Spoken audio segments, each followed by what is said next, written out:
All right, welcome back to the podcast. Today we have Jake Kreider again because hmm things have changed since the last time we spoke. So, Jake, thanks for coming back on. Absolutely. Thanks for having me. Yeah.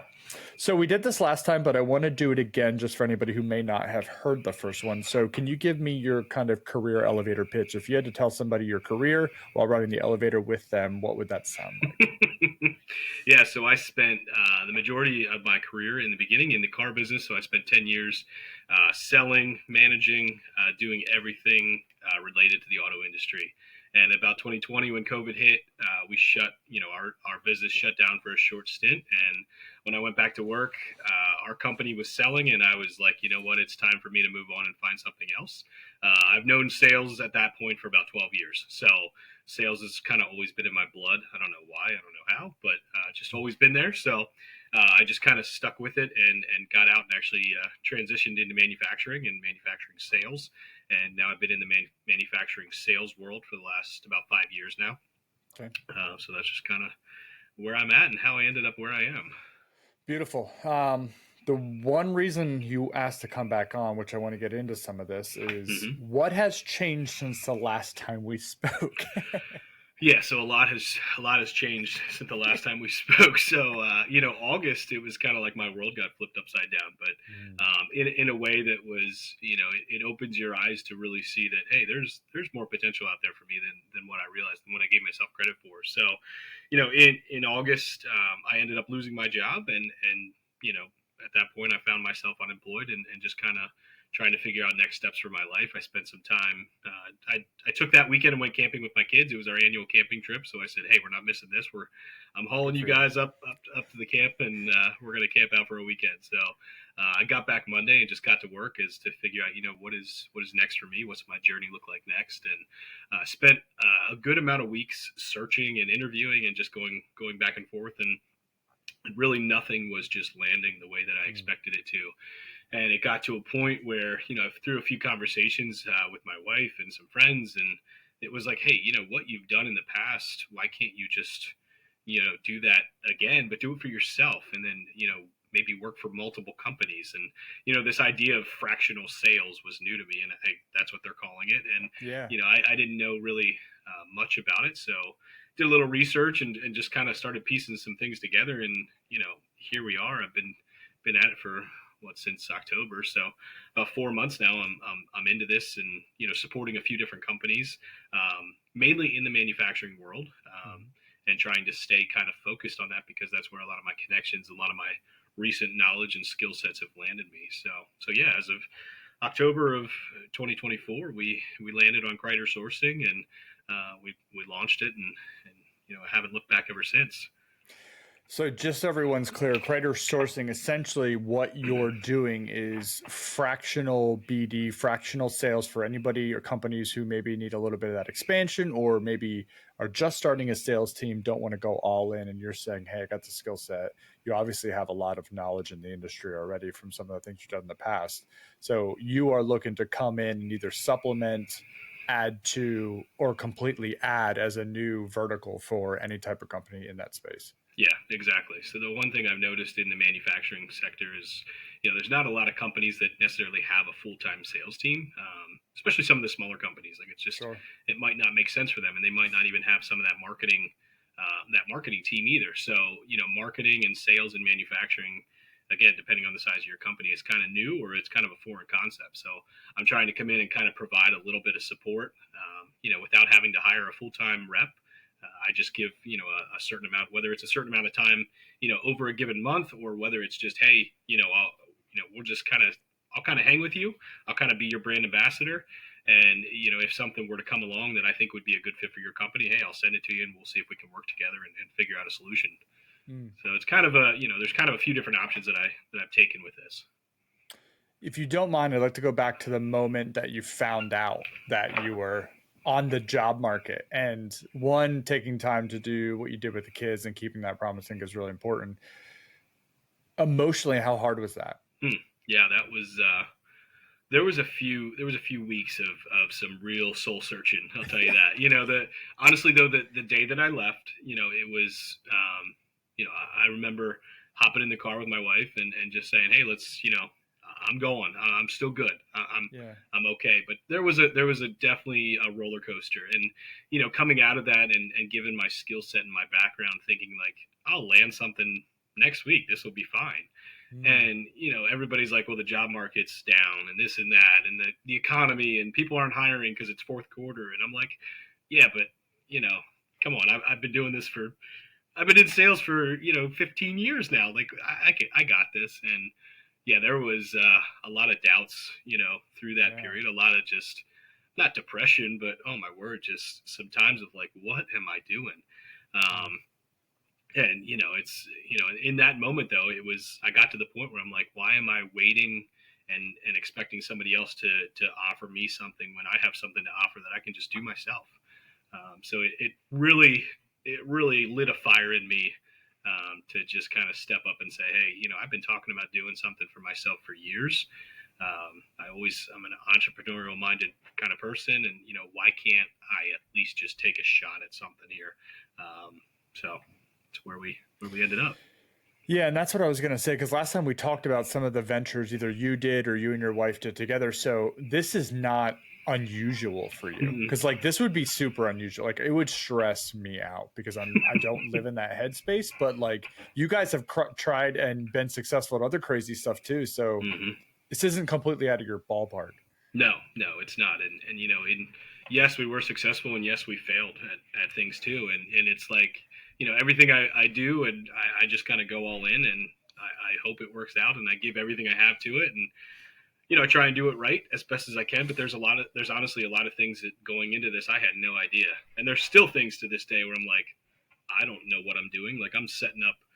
I have so many different emails right now that I'm like I can't even keep track of where that email ties to with this company. Mm, It's just like I'm every day it's something new that I'm learning. It's a new hurdle to overcome. And at the end of the day, it all falls back on me. I can't be like, hey, person over here, do you mind helping me with this issue? yeah. It's up to me to figure it out. So it's been fun though. It kind of keeps me on my toes at all times.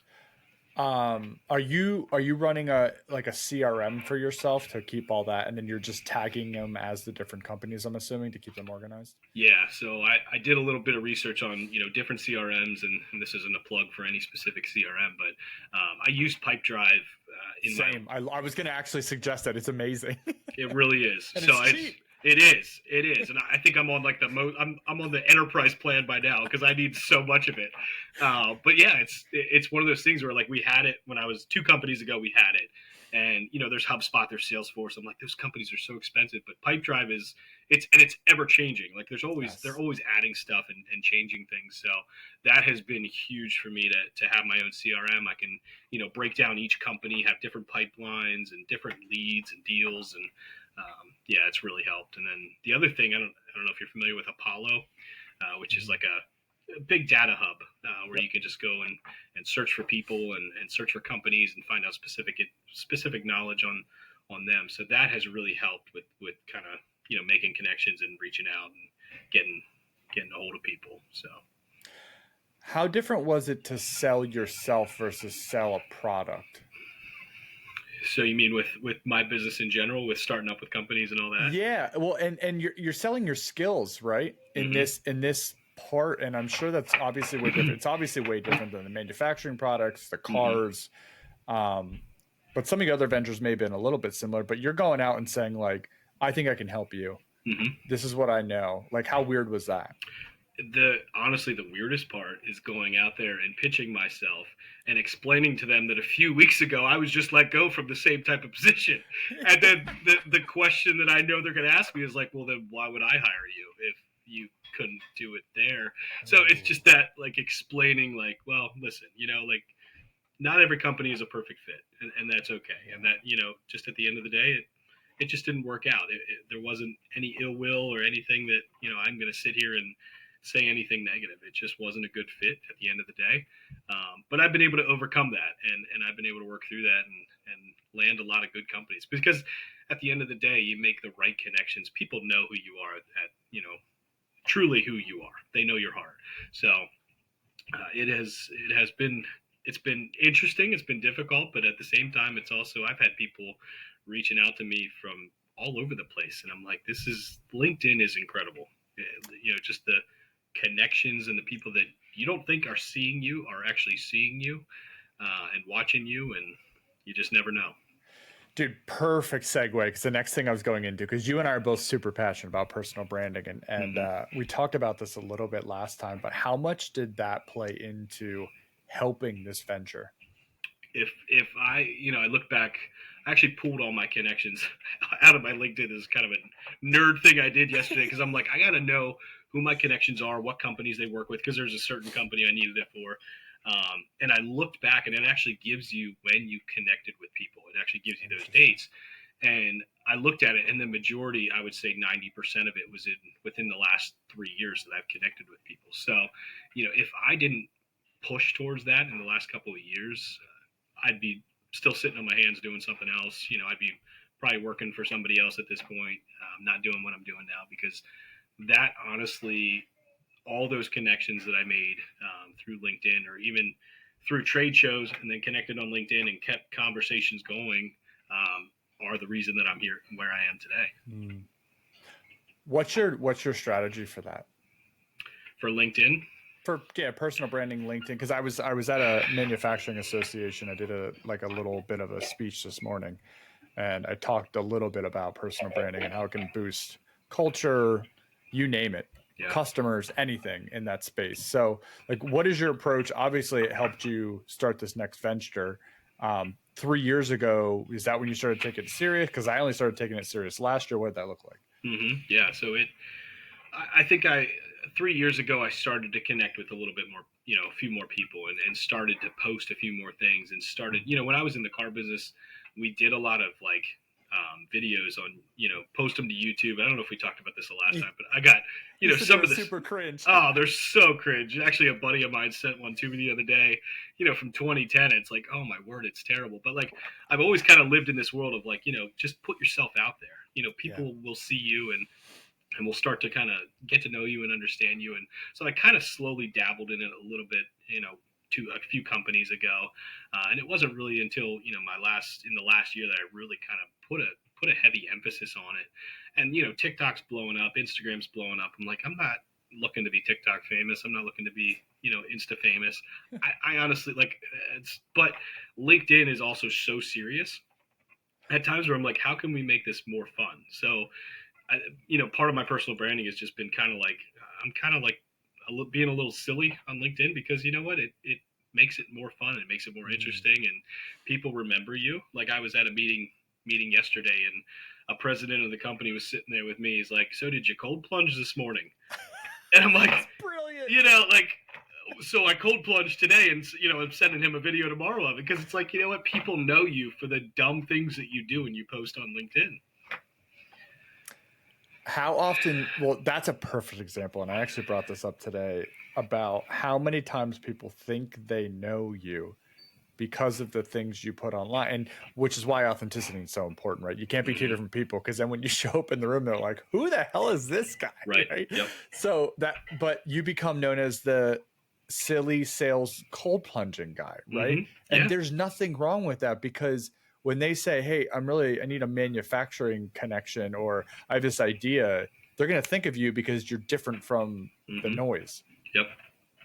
Yep. Oh man, it's so good. Yeah. Yeah. So my wife always goes back to this book by I think actually Gary V wrote it, and this is like many years ago. It's called Jab Jab Jab Right Hook.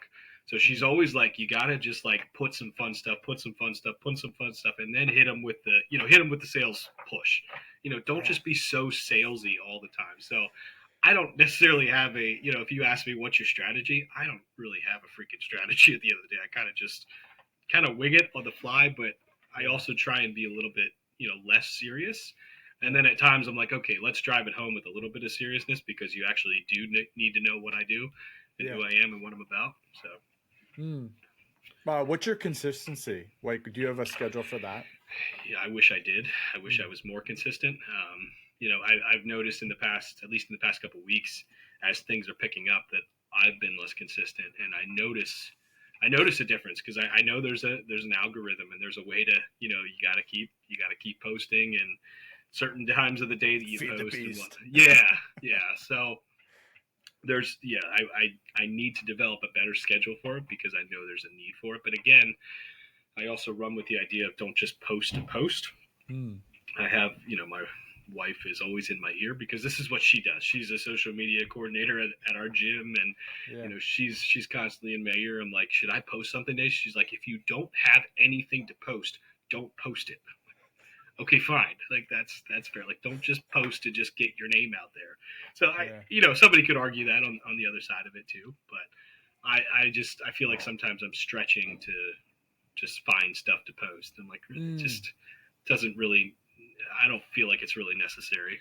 So Interesting. I talked to Jonathan Core about that. I don't know if you follow him on I LinkedIn. do, yeah, Yeah, the he's construction guy, amazing. yeah. Yeah, he's amazing. And I asked him, I said, how do you, because I was very interested in like, because I'm now posting 5 times a week and I'm Mm-hmm. 3 months out scheduled so that I never have to worry about today.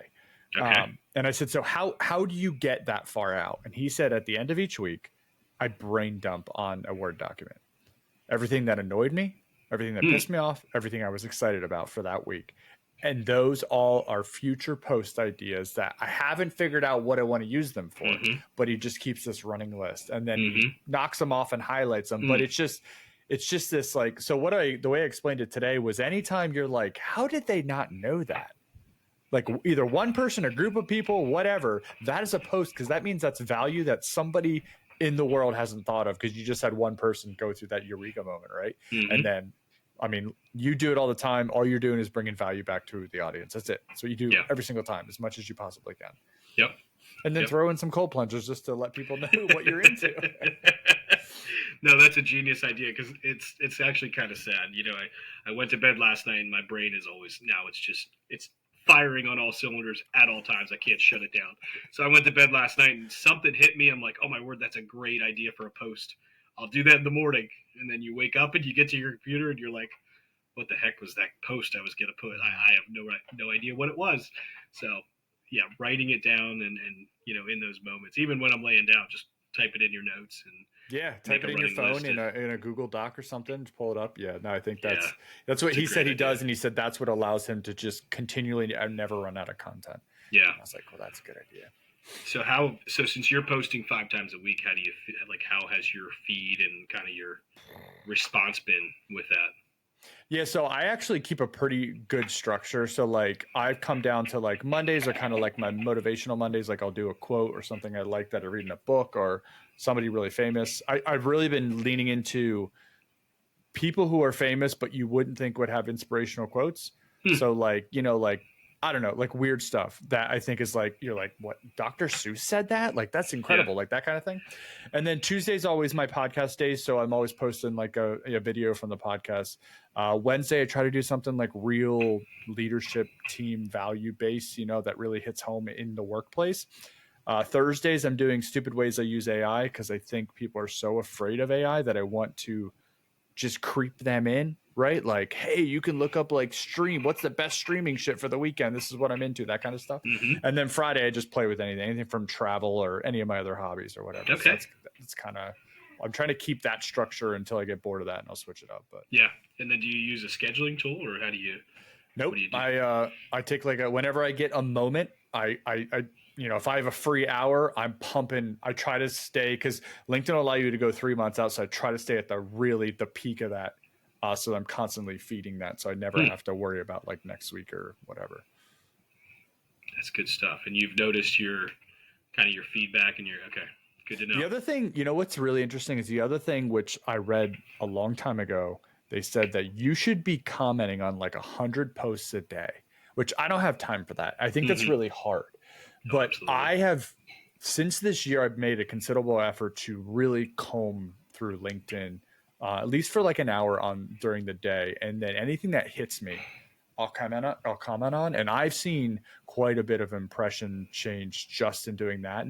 So it kind of takes like your posting stress out of it. But like if you get interactive and you're like a top comment on like a pretty popular post, that's a great way. So they say actually go find like 100 of your favorite people on LinkedIn that like are kind of in your niche, that are good at what you want to be good at, and then follow them. And then when you see their feed, comment on their stuff. And if you can get actual organic growth out of that as well. Good to know. Yeah. Wow. So your process for what you're doing now, what does that look like? Walk me through. So if I said, actually, we've had conversations on the phone. I said, I need your help. What does that look like when you're coming in? What questions you ask me? What does that process look like for anybody who's like, oh, fractional sales, that sounds amazing. Maybe it's something I want to do.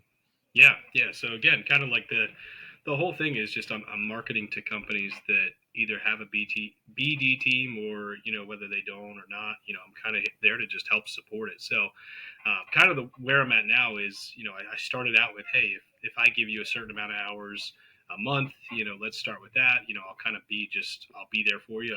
I'll start with that. And now I've kind of expanded into, hey, what does this look like from more of like a brand ambassador standpoint here? So if there's certain companies I'm working in this niche, and there's another company here that might be kind of similar, but I don't really know a ton, but I have connections there. And hey, can I just kind of help support you as I'm out meeting people?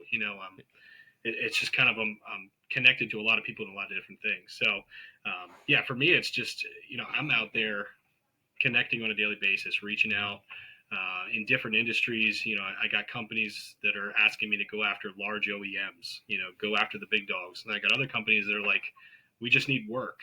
How do we find work? And then I have other companies that are, looking for specific marketing needs in specific niche industries. So it's kind of just all over the place. I'm not really, set I'm set in an industry, but I'm not really set to honed in on just machining or just manufacturing or whatever that looks like. But yeah, the big thing is I'm there just trying to reach out and connect and bring in as much opportunity for them as I can, and really believe in what they're doing and understand what they're doing. That's the biggest thing I've learned through this too, is I need to spend some time there. I need to spend some time, a little bit of time with their team, and just understand their process. Like I'm taking a trip next week for a new company that I've met them, I've talked to them, I can see their website, but until I actually get there and see their product or see their machines running and see what they have, just understand it, then I can really truly buy in and be a part of that team. And I start to say, we, instead of this company, no, I'm a part of this.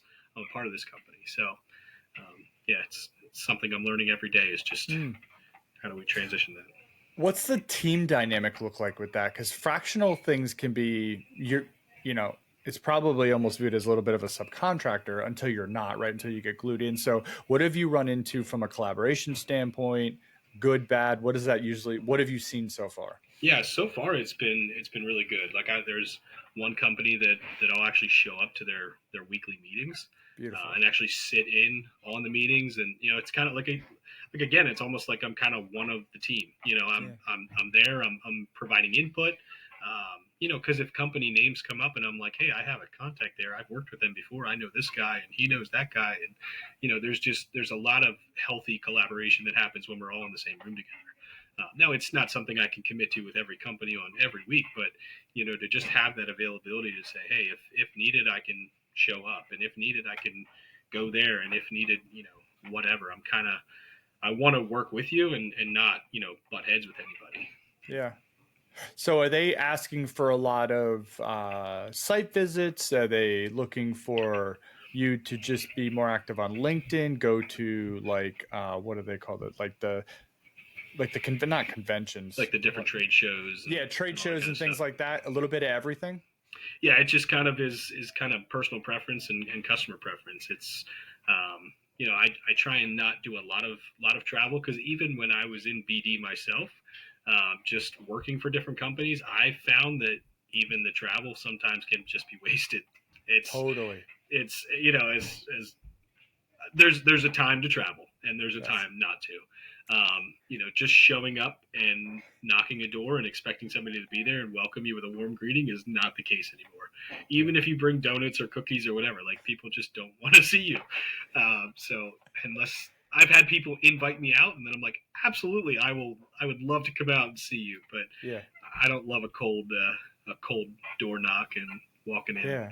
Just not an exciting time. Well, and that net now with LinkedIn and the branding you're doing is so much more effective and can reach such a wider audience than window time for an hour.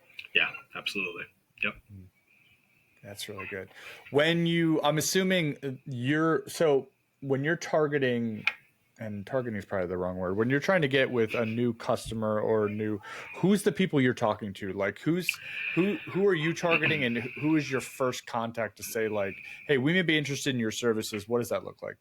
Yeah, so it just depends. Like there's a marketing company that I'm working for right now. So their main focus is probably somebody in marketing or somebody in a president or a VP role, CEO. Because again, I remember being in a sales and marketing role and being pitched and being like, that's great. You know, you can pitch me all day long, but I got nothing until I run it up the chain. So it's hard to get into those people though. Obviously it's kind of hard to break into that door and get a contact there. But you know, there's so much technology now that you can find the data. It's just a matter of using the right sequence to get in there and find them. But then on the flip side, it's, you know, if it's a smaller company, maybe I'm working with somebody in a project management role or somebody in purchasing. You know, if I'm going after a larger OEM, like today I was doing some searches for, you know, supply chain or procurement, or you know, just it just depends on really the industry that I'm targeting. So it keeps you on your toes because you're like, okay, where, you know, who should we search for? What should we look at? And there's almost too much data out there sometimes, and there's just so many people that it's like, I'm going to take a chance with this person and hope that something happens. And What kind of feedback do you give to the company for like a KPI to say like, hey, what I'm doing is working for you? What does that look like? yeah, so I'll at least send a weekly report. I'll Beautiful. pull reports out of Pipedrive, and honestly, every week I try and basically write a book to them. It's kind of obnoxious, but at the end of the day, I started it 3 years ago when I was in my previous sales manager role, 2 companies ago, and it just kind of was one of those things where it's like, you know, instead of them coming to me at the end of the week and being like, hey, what did sales do for us this week? It's like, well, here is a list of kind of what's happening, what's hot, what's warm, what's cold. And then I would send, you know, my CRM reports then at that point too. So I'm kind of doing the same thing. You know, these companies are reaching out to me. We're having connection. Here's my reports. Here's all the activities for the week. Here's all the emails, phone calls logged, everything. And then some new companies that we added.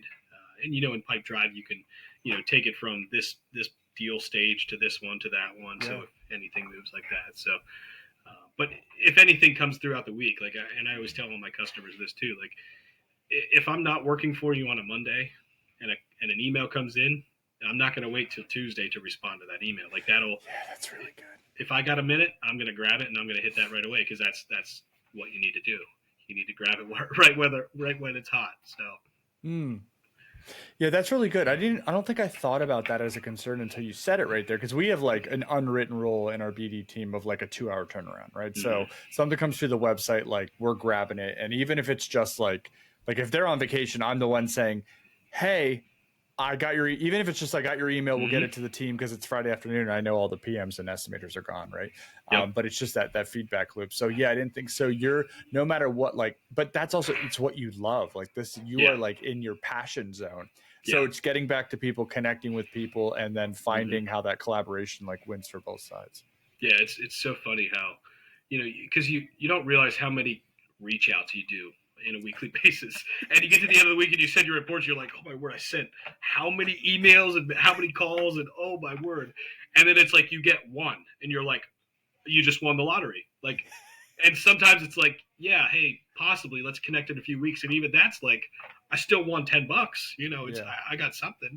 Yeah. So yeah, it's, you know, the percentage of what you win with all that is not very high. But there is, you know, there's effort that you got to put in to get any type of reward. So it's when they come in, it's a little exciting.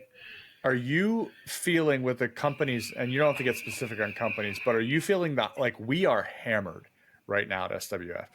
And from what I've heard from, I've talked to multiple manufacturers, like the whole industry's exploded come like kind of the new year. Are you feeling that hotness as well and things are crazy? Yeah, I am. I'm kind of seeing it everywhere. Everybody I'm talking to, it's just, it's good. And that's what we want. You know, we kind of went through a lull, and I was getting to the end of December and I'm like, what is going on? And now it's like, okay, we're back. Let's go. Like, let's go. Yeah.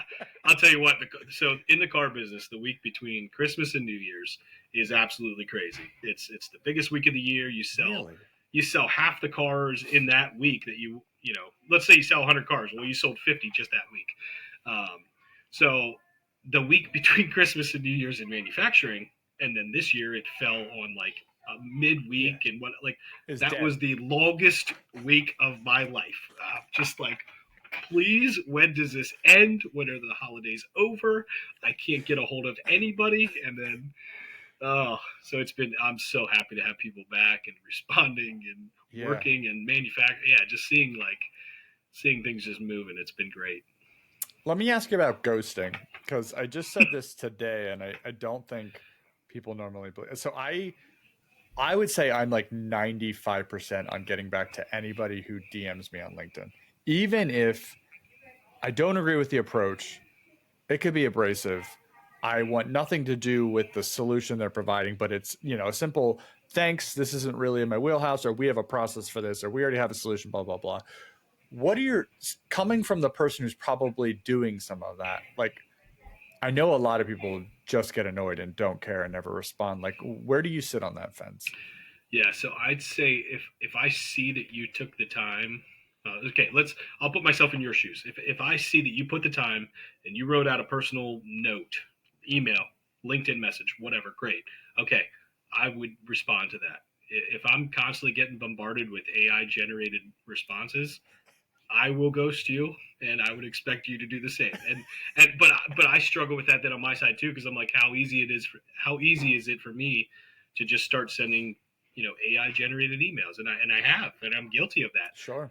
and I don't get responses, but you can send 1,000 emails that are AI generated, or you can send 50 that are personally written. So what would you choose? But I think there's value in spending the time to write your own personal stuff and send it out. But the other thing is with ghosting is, from my standpoint, if I send emails out, all this technology nowadays, I can see if you open that email or not. I see the little eye pops up that, oh, he read my email. And then I see it again a couple days later. Oh, he read my email again. And sometimes I honestly want to respond and be like, listen, I know you see my email. So I know what you did last yeah, summer. yeah, right. Like is that creepy? I don't care sometimes. Sometimes I think I've even written it out. I haven't said it yet, but Yeah. yeah. Yeah, my new approach for 25 is like anytime somebody, especially like leadership consultants, when they're trying to sell me on LinkedIn, I say, "Come sell me for an hour on the podcast." It's actually I'm booked out till the middle of April because of it. So That's people are awesome. people are stepping up to the plate because it's like if I don't buy your service, that's fine. But like if you go sell yourself for an hour, there may be somebody listening. So like I'm giving you the platform to not saying I get like, I don't know, 30 downloads an episode, whatever, but it's still 30 people that you may not know. Sure.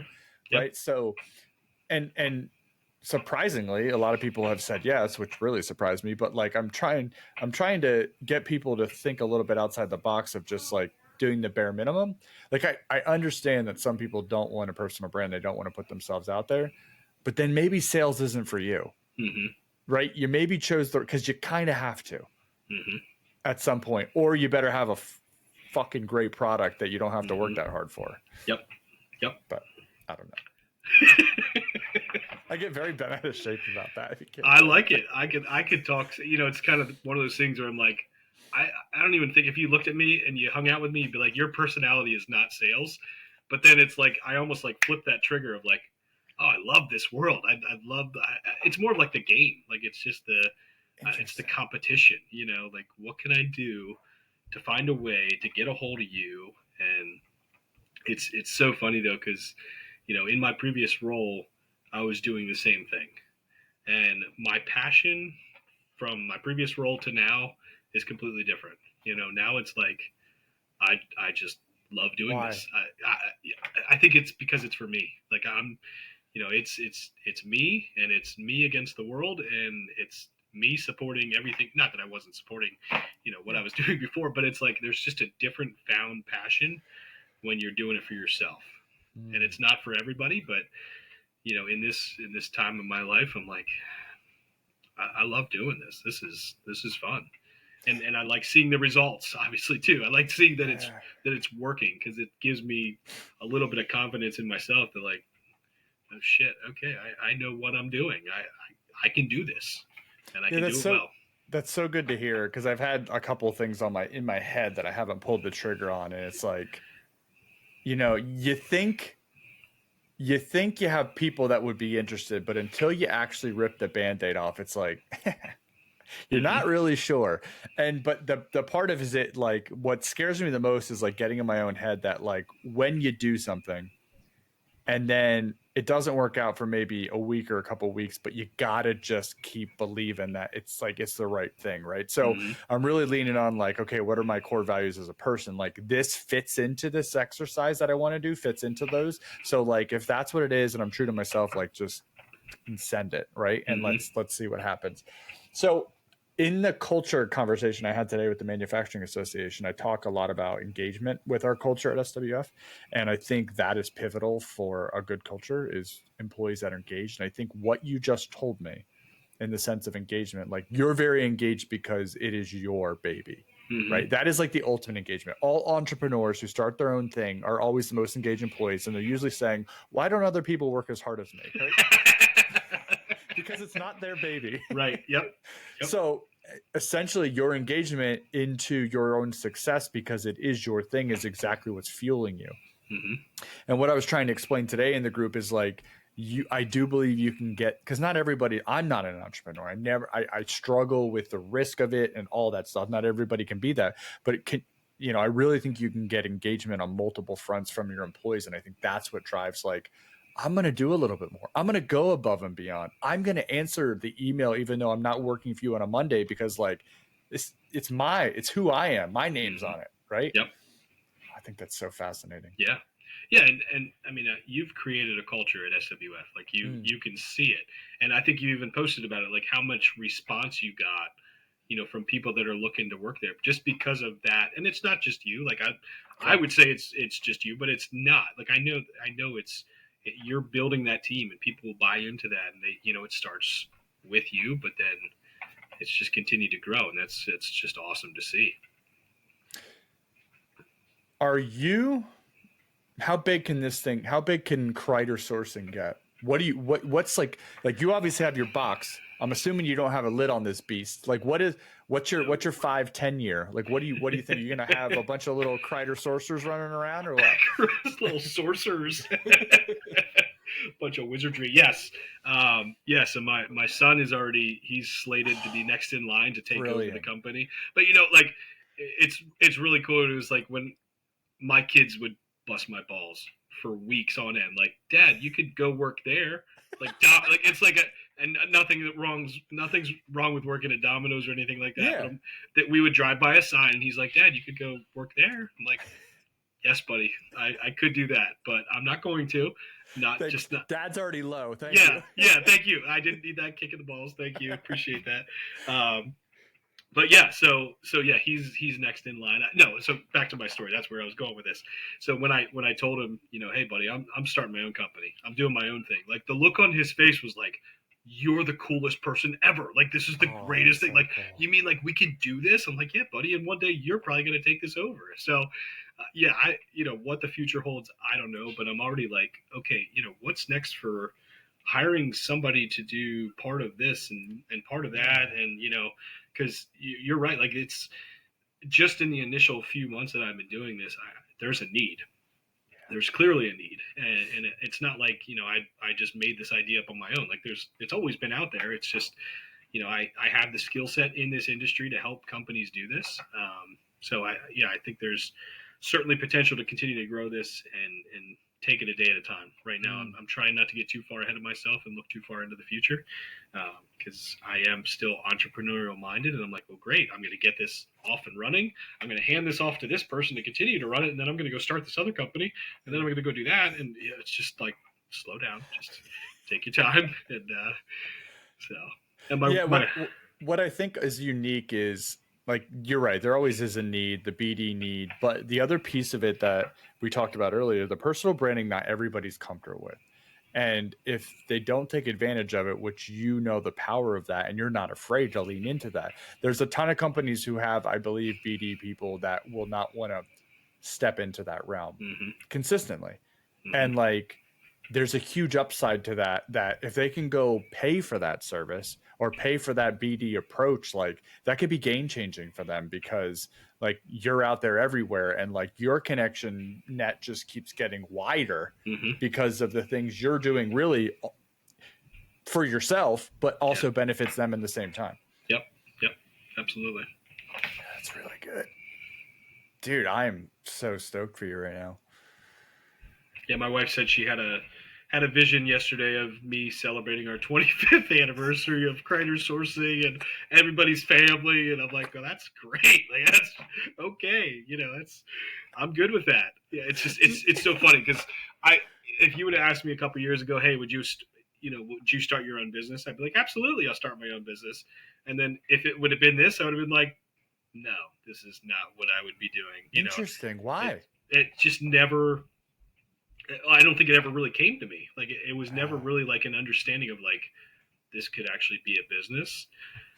Because when I was let go and started this whole process, I created the name. I paid for the URL. I did everything, and then it just kind of sat there. And I'm like, it's kind of like a backup. If something doesn't work out or whatever this may be, I don't know. Let's at least get it and get it started. And then it was like after so my wife will tell me for the longest time, like, I told you for 8 weeks, if you would have just started this thing, we'd be 8 weeks ahead already. And I didn't. And so she'll always hold that over my head, which is fine. But I keep telling her, like, I just wasn't ready. I had to come to this. I needed that 8 weeks to process, to say, hey, you know what? I figured it out, and now this is what we're going to do. And now you can say I told you so. So Yeah, it was almost all in the right timing for. How good did that first customer feel? Oh, it was. Whew, that was amazing. It had to feel like, yeah, because like it's all this like you probably, okay, let me ask you this, because this is the way I would approach it, because this is the way my mind works. I'm going to get everything behind the scenes done because that's what I'm really comfortable with, right? But then sooner or later you got to go out and find that 1st customer, right? Yeah. And then you put your heart and soul into it and get a bunch of rejections, and then man, the explosion, it just must have been. Oh, it was great. It was and then kind of gives you that like, oh my gosh, this could work. Like Yeah. I had no idea this was actually a thing, that could work. And again, like people do this. There's companies out there that do this, so it's not like this is a brand new idea, but it's like, how is it working for me? And then just one after the next, and it's like, because you're right, it's not you send 10 proposals and you knock it out of the park 10 out of 10. No, you might bat 2 or 3 out of 10 of those, and it's not everybody's a winner, and it's not that you're a loser. It's just maybe you're not the right fit. There's a company that was up in Connecticut that, is a great opportunity, and we went back and forth, and proposals went back and forth, and then it was like, you know what, like they want somebody in house in Connecticut. Okay, that's not me. I'm not moving to Connecticut. So it was a journey, but yes, that first one was, oh my word. Okay, here we go. Do you feel you have a good handle on what you're looking for? Because I can imagine that's hard when you're trying to build something from zero. You kind of want to gobble everything up. Mm-hmm. So how are you handling that? Like, obviously you're not going to relocate to Connecticut, but like, sure. What about opportunities when you're like, man, this doesn't feel right, but I also want a bigger backlog or something, right? Yeah. More billable hours. So what's that balance look like? Yeah, no, that's been a struggle, especially in the beginning of like, whatever I can take, I'll take. And, it's been a lot of like, okay, well, now I took some of it, and did I want all of it? Or, should I have pushed on that for so much, or should I have done that with that rate to win that, just all the things you question, but it's just all you learn as you go. But yeah, I definitely think kind of as I expand, I've set targets for myself, or I've set limits for myself of, hey, I'm not gonna, if I'm working for this company in Lancaster, Pennsylvania, okay, within 100 miles, I'm not gonna work for another company like that, because it's only gonna hurt myself, to do that. So I try and really kind of keep my reach, pretty far out, that any competition isn't really going to affect that. And even if it's similar shops that I'm working with, I don't necessarily even want to be, if they're doing the same type of work, I still kind of want to be cautious of that, because I could get an opportunity that's kind of here in between them and in between the two companies. It's like, okay, well, where do I send it to? So I'm trying to be very mindful of, Yeah. how Super much I honest. grow this. Yeah. Yeah. And Yeah. that's how I've always been. Like Yeah. I'd rather be upfront and straight up with you. And, cause I want to build, this is my company and this is my identity. And this is my brand. So I'm That's not really good. looking to shut it down here in a year and be like, that guy sucked. Yeah. Like, no, I want to build a good reputation for what I'm doing and who I'm serving. What are you looking for right now? Whew, honestly, I'm working on I'm working on kind of expanding. I'll call it a brand ambassador Okay. platform. So What does that mean to you? yeah, so I kind of have a set group of companies that I'm working with. So I'm kind of limited to where I'm at right now with expansion. Okay. I don't have the ability. I'm not at the point where I'm ready to hire and bring on and expand. It's still Yep. so new. But there's companies that still need this. So what does that look like if I'm more of just a, hey, as I'm out, as I'm connecting, as I come across people, if it's a industry that I'm not serving currently and you have a need and I can connect you, there's opportunities to connect, and there's at the end of the day there's money to be made. Yeah. So that's kind of where I'm at right now, is looking to kind of expand more of being a brand ambassador. So not necessarily a direct employee showing up to Yep. meetings and doing all that kind of stuff, but I kind of serve when I have time or when I come across the right opportunity. Um, Would that be like, is that laid out like opportunity comes up, like you would be looking for like a finder's fee on the sense of that, Mhm. like I made the connection, you Yep, guys got an order, and I'm just looking because I obviously you wouldn't have had that without my connection. Yeah, I think it's exactly. brilliant. Yep. Okay. Yep. So the thing with that is, there's a guy I follow on LinkedIn that does this, and he labels himself as a brand ambassador, and he's in a different industry, but he's a brand ambassador for like 30 plus people. He just listed on his LinkedIn, and I'm like, that's kind of where I want to get to, where Yeah. I'm building my LinkedIn. I'm building who, these are the companies that I work for, but then I'm also a brand ambassador for, company XYZ, 1 through 20. So people pop onto your page and they're like, oh, you're connected to this. And like, for example, Pipe Drive. Like if I become a brand ambassador for Pipe Drive, okay, great. You go on, you use my affiliate link, you pay for it, whatever. Right. I'll take a small fee. Kind of that, but Yeah. more company based. Yeah. So I'm just trying to kind of expand that a little bit more, because there's opportunity for people to kind of see the companies you're serving, and they might be like, oh, you know them, you work with them, I need this service, they provide it, how can you help me get there? So No, I love that. You're right. It's almost affiliate marketing, but from a company B2B standpoint instead of a like a what I guess it's B2C. I don't even know what it is, yeah. business to consumer. But okay, yeah, understood. Yeah, I wanted to give some context around that because if people are like, this guy sounds amazing, want to reach out to him, where do people find you? What's the best way to get a hold of you? Yeah, LinkedIn. don't go to my website. I It just shows appreciate the URL. I appreciate everybody that's going to my website. I've looked at it the other day. I'm like, oh my gosh, I have like 120 people that clicked on it. I'm like, there's nothing there. Um, it's one of those Under things where I'm like, construction. yeah, on the list of things I need to do, that is not one of them, because like LinkedIn is so much better for me right now as I'm building this. So yeah, Just if you put your LinkedIn link on your website and just say, "Hey, find me here." it's a good it's a good point. I will do that. So anyway, go to link. You can find me on LinkedIn. Find me on LinkedIn. Yeah, just Yeah. go there. I'm there. Probably too much, but I am there. And now, thanks to you, I will be commenting on 100 different posts a day. I will be posting 5 times a week. I will post 3 months out. I'm going to be doing a lot of stuff now. So I just canceled my entire day for tomorrow. And yeah. Sorry, kids. Yeah, exactly. And all the customers that I'm supposed to. Sorry, it'll have to move to next week. And all the emails that I'm getting responded to. Yeah, no, that's posting to LinkedIn right now. Sorry. What's the hardest part of your day now in this new role? So I managing my time, I would say, Mm. is the hardest, because it's, again, it's LinkedIn, or it's, I'm working for, a couple hours for company A, and then, well, an email came in. Okay. So now I'm going to go work for company B, respond to that.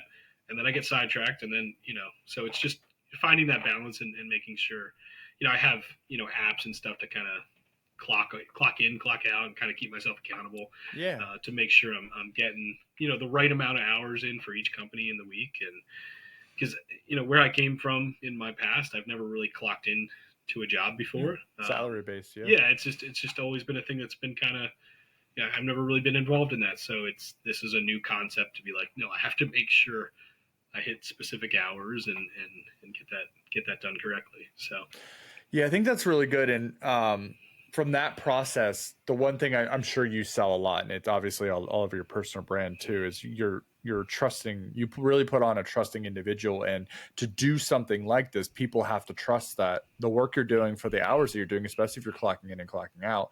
Have you run into that type of question, or like what's your pitch on that? Because I'm sure if you're talking to C-level people or even BD manager, like, well, how am I going to know? Because I know our industry and I know this area and I know how much we love remote work. Like, how have you navigated that?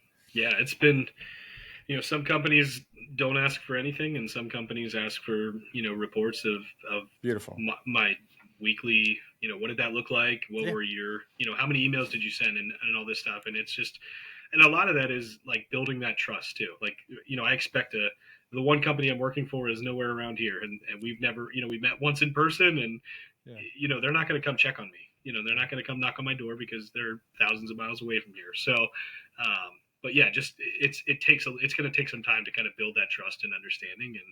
And right now too, in the beginning, like for me, it's just building an understanding of, what am I doing for this company? How am I serving them? And some of that is not just, firing out 1,000 emails a day. Some of it's, doing the research ahead of time and, allowing yourself to kind of find that time to build and do it right. Because I like to just jump into things and go. And I'm like, oh, we just started. Let's all start sending emails tomorrow. And then it's like, I should not do that. I should take a step back and breathe and let's process a little bit and let me learn your company. Let me learn about who you are. And everybody so far has been, very understanding that it takes time. Like you don't just jump into a sales role for any company and land a deal the next day unless you have a connection you've already been working on. Yeah. So it just, everything takes time to kind of build. So do you probably have like almost like a case study or a file for each of these companies that you can reference documents, org chart, who do I call for this kind of thing? Yeah. So you almost have like, you have a customer profiles, but then you have customer profiles for your specific customer profiles. Yeah. I'll tell you what, doing this has made me like, I'm organized at work. I always joke that I'm organized at work. I'm not organized at home, but this has made me so hyper organized because like I have to be. You can't cross pollinate. No, it's so So like my Google Drive is like, no, this company has its own set of this and that and folder there, and it's color coded, and it's like, it's beautiful. It's been good for me to. My wife is like, I wish you would do this more at home, but it's okay. I'm learning everything. Yeah, can't be good at everything. What's your favorite part of this new venture? Honestly, like the kind of the freedom, but not the freedom. Like it's, driving home last night, I'm like, man, I don't have to be at work at a certain time. I don't have to work till a certain time. I don't, I can take a Friday if I need it, if I put it in, enough time and felt, whatever that may look like. But I have to put in the time, to begin with. So there's days where, I start my day at 5 a.m. just because it just makes sense for me. So I'll start at 5. I'll work till 6:30, get the kids on the bus, take an hour, and then I'll go back to work. I can't do that if I'm going into the office, and that's, again, this is not for everybody, and remote work kind of has, can get a bad rap. But at the end of the day, like I leave every day knowing I gave everything I had for as many hours as I could, give that day. And then sometimes I feel like I probably give too much and I should shut it down. But that's really anybody at the end of the day. Yeah, that balance I'm sure is tough to strike. The other thing I think, which I feel like I would be the same way, like I sometimes wake up in the middle of the night and just can't sleep. Like if I could just flick the computer on and just like, I could go into the office if I really wanted to, but that's also kind of weird. But like you could just flip your computer on and say, you know what, I'm gonna put out some posts for the next couple of weeks. I'm gonna research some customers just because I'm having one of those mornings, or instead of 5, it's a 4 a.m. just because you woke up and you're like, okay, I got a busy day. Let's get rocking. Yeah. Yeah, that's cool. The other great thing is, and I saw this on a post the other day about like remote people, how they spend half their day in their PJs, and it's I'm guilty of that sometimes. I'm like, I've been in my sweatpants, my slippers, a sweatshirt, a heated vest, a hat, like a winter hat in the basement. I'm like, nobody cares. Nobody's gonna know. Like but I'm doing the work. I'm sitting here getting it done. It doesn't, but there is a freedom of feeling clean and feeling dressed up and feeling nice. Yeah. So there's a time of the day where I do actually put clothes on. But I'll tell you what, though, it's so nice. Like, no, I woke up at I'm sitting here at 5 a.m. I'm not getting dressed for the day. Like, I'll take a shower at 7:30. Like, this so might be funny. Too much information for your podcast, but hey, you're good. John, one of my BD team members, who's actually retiring in March, he gets up every morning, everything full button down, tucked in shirt, shiny boots. Like even when he's at home the whole day, like he has that routine that he always has to hit. Yeah, I think that's so funny. I'm like, John, I don't understand you. That's good. That's great. Anything else you'd like to tell the audience about what you got going on, or what you're looking for, or just things you've learned through the process? I would say, I don't really want to sit here and pitch myself any more than I have, but the biggest thing is just connect. Like if you want to connect with me, I want to connect with you. If you want to connect with somebody else, like don't be afraid to just start following them and connect with people, because there is so much power in, LinkedIn and social media and just connection. And it's beyond that. Like it's, I met somebody at a trade show just by sitting next to them, and then we connected on LinkedIn. I got let go. I reached out to him, and now I'm working for him. It's just this world is huge, but it's also so small. And just don't be afraid to put yourself out there and meet people. I hated that for the longest time, and at some point, I'm like, I just gotta freaking do it. And it's life changing. It is. And there's so many awesome people out there. There really is. There absolutely is. Yeah. Yep. And until I read Dale Carnegie, and it like changed my view of conversations, how to talk to people, and like just how much we all as a human race just want to be appreciated and feel important. Like that's it. That's all you gotta do. Yep. And like you show up in that mindset, and like you will have so many people that are just like, just gravitate towards what you got going on, the positivity and everything like that. And then it's just like throwing a stone in the pond, man. The ripples are just going to keep going. It's crazy. Yep. Everybody's got a story to tell, and everybody's got things that they want to share in the past. And it's just, it's so intriguing, because you make this stereotype of like, no, this is what this person's like. And then you meet them in person, you're like, you're nothing like what I thought you were. And it's just, it is, there's so much power in just connecting with people. So like I said, I don't need to sit here and pitch myself and my services. At the end of the day, I just want to continue to connect and grow, and post 5 times a week and comment 100 times a day. Dude, I don't even do the 100 times. That's so exhausting. That's insane. Yeah, but that's what they say what good looks like. So who knows? Yeah, good stuff. Maybe I'm just not that good because I can't reach that ever. But this was one amazing. Thank you for actually reaching out to come back on, because thank you.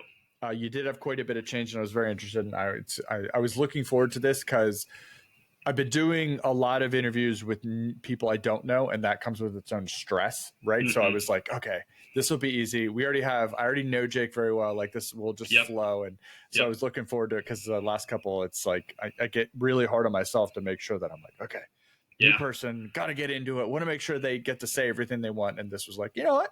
We're going to jam it tonight and see what happens. Heck yeah. This, I'll tell you what, for me too, I'm like, man, this felt so much smoother than the last time. And like, okay, all right, let's go. So, thank you. It's a completely different passion for you, like you're in a completely different headspace. I could feel that too. It's like, you're right. You have like this fire, because it's a personal fire that you're going through. It's freaking awesome. Well, once again, as I've said many times, if you ever need anything from me or anything like that, certainly shout out. And I will have some future questions with you, because I have a couple of ventures this year. We might've talked a little bit about some of it. Some of that's changed with how much work that's going in our on in our industry. So I'll reach out to you here and we'll get some conversations. But thanks for coming on, homie. Absolutely. Thank you. Appreciate it. Thank you, everybody, for listening.